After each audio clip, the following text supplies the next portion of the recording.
Everybody say hello to Pee-wee. Aww. What's up, fancy pants? So you bought a fancy digital camera and you want to take some fancy photos and maybe even some fancy cinematic video footage. But you've gone online and you started looking at the price of camera lenses and you're like, holy shit, I ain't gonna be able to afford that. Well, I have three words for you.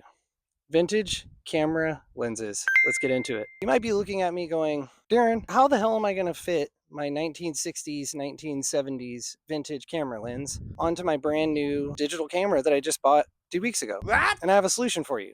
But first, the real issue is, where are you going to find these vintage lenses? Places that you can find vintage lenses are secondhand stores, thrift shops, estate sales, yard sales. Those are probably the best places to go looking for stuff like that. So get out there and start hunting, because you're not going to really, well, you can't actually find them on your couch. If you're cruising on like Facebook Marketplace, eBay, Etsy, those sorts of places typically have lenses, but the markup on them is really high because people know what they have. If you're going to yard sales or estate sales, people generally don't know much about the lenses. And if the cameras look like they're in pretty good shape, then most likely the lenses are too. Let's say it's your day off and you're cruising around and you're looking for a yard sale and you're like, holy crap, I found a yard sale and I found a vintage lens at said yard sale. Now you need to come up with an adapter, if I can get out of my pocket.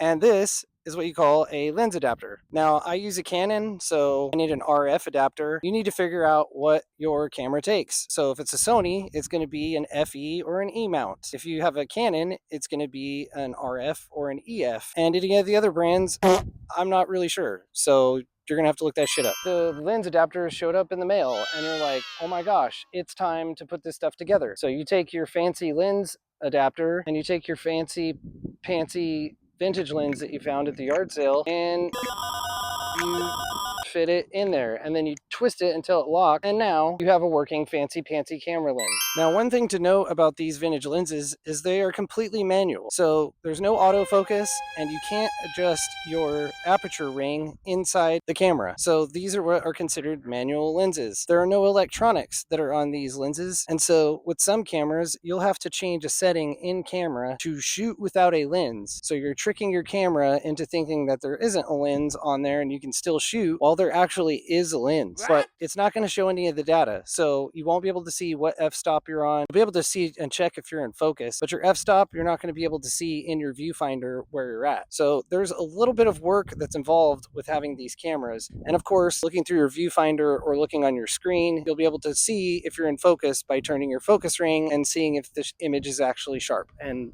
indeed in focus. Showing some of my favorite camera lenses. This is the first ever lens that I had. This is a Minolta 55mm 1.7. This is the first film lens that I ever had. I love the heck out of this lens. I shot a lot of black and white film using this lens. It's super sharp. You get some little nuances with some of these lenses, like chromatic aberration, which is the green and purple little fringing around like details around people and objects. I think it's a huge trade-off because new lenses are super expensive and you don't have money to afford that shit, and you need something that works on the fly. This is going to be your best bet. So here's one of my other favorites. This is a Russian made lens that does a really cool swirly thing called swirly bokeh. And so anything that's out of focus, like the little limbs and stuff here in the background, is going to kind of look like it's swirling around. Hard to explain, but one of these days I'll make a video on this lens. There's plenty of other content on YouTube and Instagram and stuff about these lenses. This is called a Helios 55 f2. If you look that up, you can see examples of it. They aren't always in the best of shape. This one, the focus ring is a little hard to turn, but I'd rather have it a little bit more difficult to turn because that means I'm not throwing the focus out anytime that I accidentally bump that focus ring. This Canon FD 50mm 1.4. This is a really cool lens. There are a lot of different iterations of the Canon 50 1.4. Some people say that some are better. In all honesty, the best lens that you have are the ones that you actually have on you at the time. So I saw this one. I thought it was really cool. It has a little bit of fungus, which is something that you have to worry about with lenses. One thing you want to do is you want to actually hold the lens up in the light and look through to see if there's any haze or any dots inside the lens, which usually means that there's some fungus fungus in there. Sometimes you can clear that up with using a UV light. I've heard sometimes taking up to a week to clear it up. UV lights do help to get rid of that fungus inside lenses. Now this lens is a Pentax Super Takumar 51.4, and if you notice, the glass on this lens is a little yellow, and that's because it's coated with what's called thorium. Thorium is a type of uranium coating that they actually used on these lenses. So this lens does give off radiation, and very, very small amounts. But regardless, I don't like to shoot with this lens very long because for obvious reasons, I don't want to get radiation exposure. But I store this lens as far away as I can from me. I don't keep it close to my face while I'm shooting. This is one that is really cool. It does really good with black and white because it has kind of a yellowish tint to the lens. So even in color, it gives everything kind of a vintage film look. It kind of warms everything up. But this is a really cool lens. Just beware that it also is radioactive. This is the Tamron SP 90mm 2.8. This lens was built, I think, in like the early to mid 80s, possibly. It is a macro lens, which you wouldn't think like 90mm is considered like a portrait lens, but because it's macro, you're thinking like, well, you're taking pictures of flowers and bugs up close? No, you can use it for portraits. It actually is one of the sharpest lenses that I own and is amazing for portrait work. So if you're looking for something along the lines, super sharp, awesome lens. This is my Vivitar 35mm to 70mm 2.8 to 3.5 lens that I just got. This thing is probably one of the cleanest vintage lenses that I've ever purchased. It is a telephoto lens, so it zooms all the way out to 75 in as wide as 35mm. I don't have a telephoto lens. I mainly have prime lenses, which means I have to take the lens off if I have like a 35mm, which is kind of wider. I have to take it off if I want to get a little bit closer or use my legs to walk up closer to the subject. I was getting really tired of having to take lenses off and switch them. This one I purchased on Mercari. I actually got a $10 voucher on Mercari, so it ended up being like $25 or $30 with shipping, which is a great price. So that leads me to my next point. So I want to talk about pricing, pros and cons. So pricing, Grandpa forgot about that lens in his drawer for like 50 years, and he's having a yard sale now, and he says, hey, I want to get rid of that lens. Put it out there for like 10 bucks. Nobody uses those things anymore. Well, you do for 10 bucks because now you know that you can go to Amazon and get an adapter for your camera and throw that thing on there. So pricing, low point,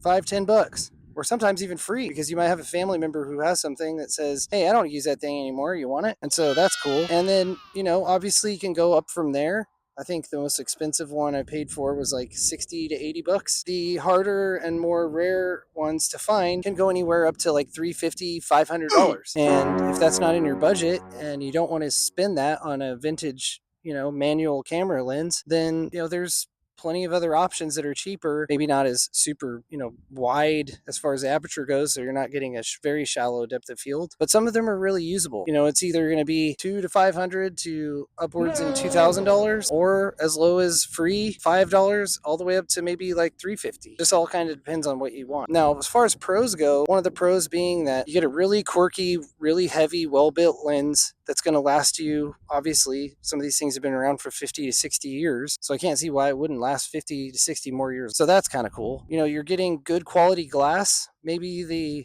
coatings on the lenses aren't as great as some of the newer ones, but sometimes that introduces really cool lens flare and some really cool things. Like the Russian lens has swirly bokeh. Cons being that some of these lenses are tanks. They have metal bodies. They're really heavy. They add weight to your camera. Maybe some of them have a lot of chromatic aberration, or they have fungus or scratches on the lenses because they've been around and been used for a while. Some of them have dust and stuff. Maybe some of those are worth repairing, sending to a shop to have them clean, maybe even rehoused or just gone through. It just all depends on what you're after. So in my opinion, if you're not willing to spend an extravagant amount of money on newer lenses and autofocus maybe doesn't matter as much to you, you're someone who's trying to shoot video, and so pulling focus isn't really that big of a deal for you, or you're kind of wanting to slow down on your shots and be more methodical about what you're shooting, maybe a vintage lens is for you. If you're someone that's wanting to shoot action photography, things in motion, weddings, things that are really important to make sure that the photos are tack sharp and you're not in a time constraint, maybe those lenses aren't for you. In my opinion, they're really cool to have around, especially if you're just shooting stuff for yourself. If you're not shooting things for people where quality of the images really is super duper important, maybe this is worth having.